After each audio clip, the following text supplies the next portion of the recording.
کوئی مناسب تبدیلیوں کی تحریک ہے یا لوگوں کے حقوق کی جو احیاء اور بازیابی کی یہ تحریک ہے، وہ civil society innocently got itself involved into this movement. And یہ لوگ تو ہمیشہ انوسینٹ ہی ہوتے ہیں جو خوبصورت آوازوں اور خوبصورت چہروں اور خوبصورت نعروں پر یقین لے آتے ہیں اور پھر خود سیکریفائز کرنا شروع کر دیتے ہیں، یہ جانے بوجھے بغیر کہ اوپر والی کہانی کیا چل رہی ہے. تو میں سمجھتا ہوں کہ یہ اصل میں تو ججز ریسٹوریشن موومنٹ تھی. چند لوگوں کی نوکری گئی تھی، ان کی نوکری کو بچانے کے لیے اس کو انجینئر کیا گیا اور سول سوسائٹی معصومانہ انداز میں اس میں شامل ہوئی اور اس کے نتیجے میں وہ ججز بحال ہوئے. اب وہ ججز بحال ہوئے تو پھر اس کے بعد کا خوفناک منظر آپ کے سامنے ہے. افتخار چودھری نے جس طرح سپریم کورٹ کو یعنی ایک انسٹیٹیوشن کی بجائے میں سمجھتا ہوں کہ ایک پرسنل ایگرینڈائزمنٹ کے لیے، اپنی فیملی انریچمنٹ کے لیے اور دوستوں کو نوازنے کے لیے اور اپنے مخالفین کو دبانے کے لیے اس نے اپنا وہ تمام عہدے جو ججی کا پیریڈ تھا وہ اس نے اس طرح گزارا. اب آپ پھر دیکھا کہ وہ کس طرح اس ملک کے پراپرٹی ٹائکون کے ساتھ جڑا، کس طرح اس کے بیٹے نے لوٹ مار کی اور اس کے کیسز عدالت میں گئے اور بڑے بڑے صوفی قسم کے جو جج تھے ان کے سامنے وہ کیس لگے اور وہ اصفیاء کرام نے جو کیا وہ آپ کے سامنے ہے.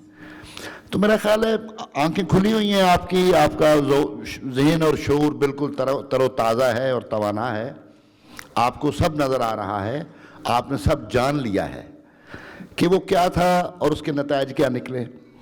یعنی میں سمجھتا ہوں کہ وہ جو بار اور بینچ کے درمیان ایک ڈگنیٹی کا اور ایک میوچل رسپیکٹ کا ریلیشن شپ تھا نا، وہ کمپرومائز ہوا، وہ ڈسٹرائے ہوا. لائرز اب وکیل رہنے کی بجائے ایک فورس بن گئے ہیں. ہم نے اب یہ شروع کر دیا ہے کہ ہم نے جتھا بندی کر کے وہ جو ہم نے طاقت کے اور یعنی آپ سمجھ لیں کہ مزاحمت اور طاقت کے ذریعے جو ہم سو کالڈ ہم ججز کی ریسٹوریشن میں کامیاب ہوئے تھے، اس کے بعد ہم نے اپنے آپ کو بیونڈ لا تسلیم کر کے ہم نے اس نظام انصاف کو اپنے جوتے کی نوک پہ رکھا ہوا ہے. اب لوئرز کمیونٹی کے اندر وہ لیاری گینگ وارز ہیں. یہ کل جو ہمارے ڈسٹرکٹ بار ایسوسی ایشن کے الیکشن میں ہوا ہے، اس سے بڑی شرمناک بات کیا ہو سکتی ہے کہ ہم اپنی کمیونٹی کے اندر ایک ڈسپلنڈ اور ڈگنیفائڈ انداز میں الیکٹورل پروسیس کو کیری آؤٹ نہیں کر سکے. تو یہ ہماری سیلف اکاؤنٹیبلٹی کا کویسچن ہے، لیگل کمیونٹی کا، لیگل فٹرنیٹی کا، لائرز کا. ہم یقیناً اپنے منصب اور مراتب سے گرتے جا رہے ہیں. ہم نے اپنے اس پروفیشن کو بہت حد تک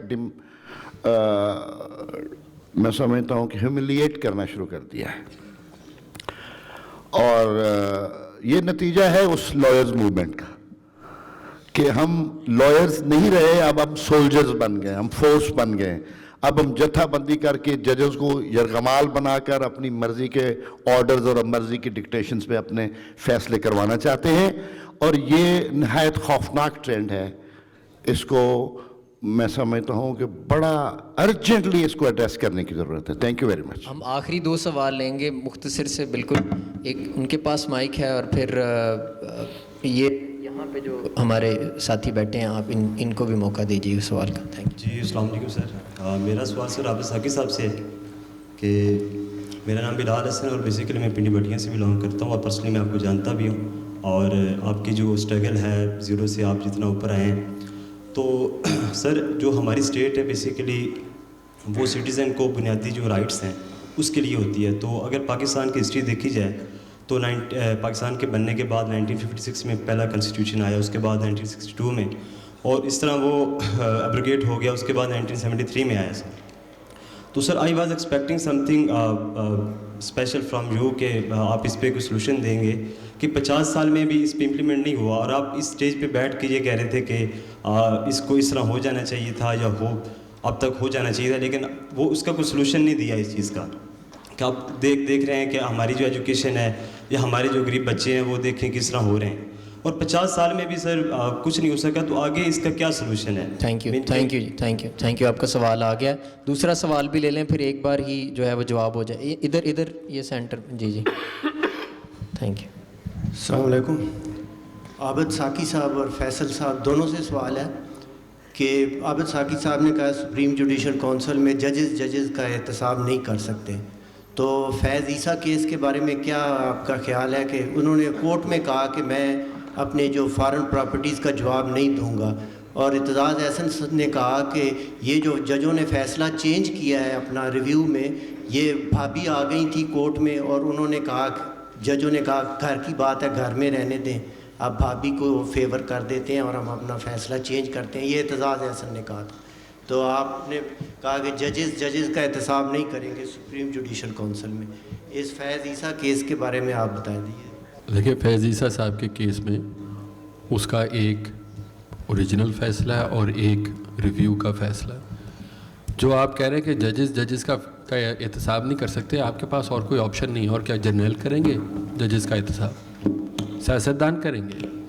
سیاستدان کر سکتے ہیں. امریکہ میں فار ایگزامپل جج کو آپ امپیچ کرتے ہیں, وہ سینٹ میں جاتا ہے. تو آپ کے پاس کوئی اس لحاظ سے کوئی اتنی کو خوبصورت چوائسیز نہیں ہیں. یا جج کر سکتے ہیں اپنا احتساب, جو کہ 73 کی کانسٹیٹیوشن میں لکھا گیا تھا تاکہ ان کی کوئی پروٹیکشن ہو, یا آپ پارلیمان میں ڈال سکتے ہیں, اور it's a question of where you want to put your faith. تو آپ کے پاس کوئی اور تیسرا آپشن نہیں ہے جدھر آپ ججز سے بچا لیں گے. اور اگر آپ اگر آپ اٹھا کے پارلیمان میں بھی لے جائیں گے تو وہ فیصلہ بھی اگر آپ ججز سے بچانا چاہیں گے تو جس طرح کی ہماری جوڈیشری ہے وہ بچ نہیں پائے گا. تو الٹیمیٹلی آپ کے پاس اور کوئی آپشن ہی نہیں ہے. اب اس فیصلے کے میرٹس کے اوپر میں بولنا نہیں چاہوں گا کیونکہ ججز نے اپنا فیصلہ دے دیا. اگر آپ یہ کہنا چاہتے ہیں کہ منصور علی شاہ جیسے ججز نے صرف بھابھی کو بچانے کے لیے کیا, تو وہ اعتزاز صاحب میرے ٹیچر تھے, میں ان کا شاگرد تھا, میں ان کے ایسوسیٹ تھا, بڑے سال ان کے ساتھ کام کیا, بہت احترام کے ساتھ. وہ ان کا اوپینین ہے, دیٹس ناٹ مائی اوپینین.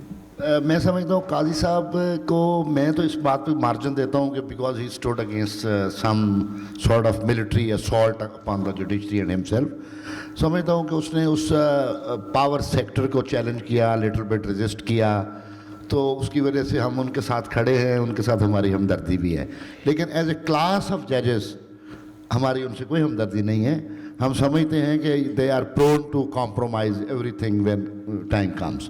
اور بڑا ریئر ہے کہ لوگ وہاں کھڑے ہوتے ہیں اور وہاں قربانی دیتے ہیں. تو وہ کلاس قربانیوں دینے والی نہیں ہے, وہ ہماری کلاس ہوتی ہے جو قربانیاں دیتی ہے. تھینک یو ویری مچ. امید ہے کہ آپ سارے لوگوں نے یہ ڈسکشن جو ہے وہ انجوائے کی ہوگی. بہت سارے لوگ سوال کرنا چاہتے ہیں, ہمارے پاس ٹائم ختم ہو گیا ہے. میں آپ سے گزارش کروں گا کہ آپ پینلسٹ سے اس کے بعد جو ہے وہ سوال اگر کرنا چاہیں تو کر سکتے ہیں. جی تھینک یو سو مچ. آپ تمام ساتھیوں کا بہت شکریہ, تھنک فیسٹ کا بہت شکریہ. تھینک یو جی, تھینک یو.